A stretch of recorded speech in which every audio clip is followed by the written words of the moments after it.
Quel combat de malade on a eu ce week-end entre Jiri Prochaska qui a terminé Jamal Hill au troisième round par un TKO.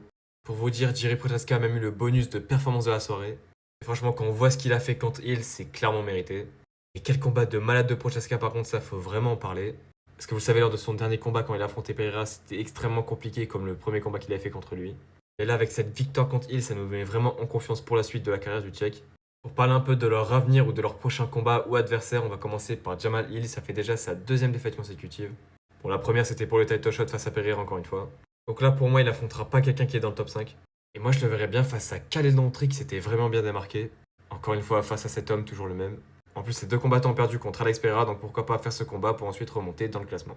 Et pour la suite de Prochaska je pense qu'elle est 100% logique.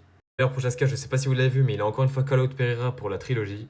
Mais pour moi il va juste affronter le gagnant du combat Pereira-Ankalaev qui vient d'être officialisé pour le main event de l'UFC 313. Je vois vraiment aucune autre issue. En tout cas, si vous pensez autre chose par rapport à leur avenir, leur prochain combat, etc., n'hésitez pas à me le dire dans les commentaires. Également ce que vous avez pensé de l'UFC 311, mais surtout du combat Prochaska face à Hill.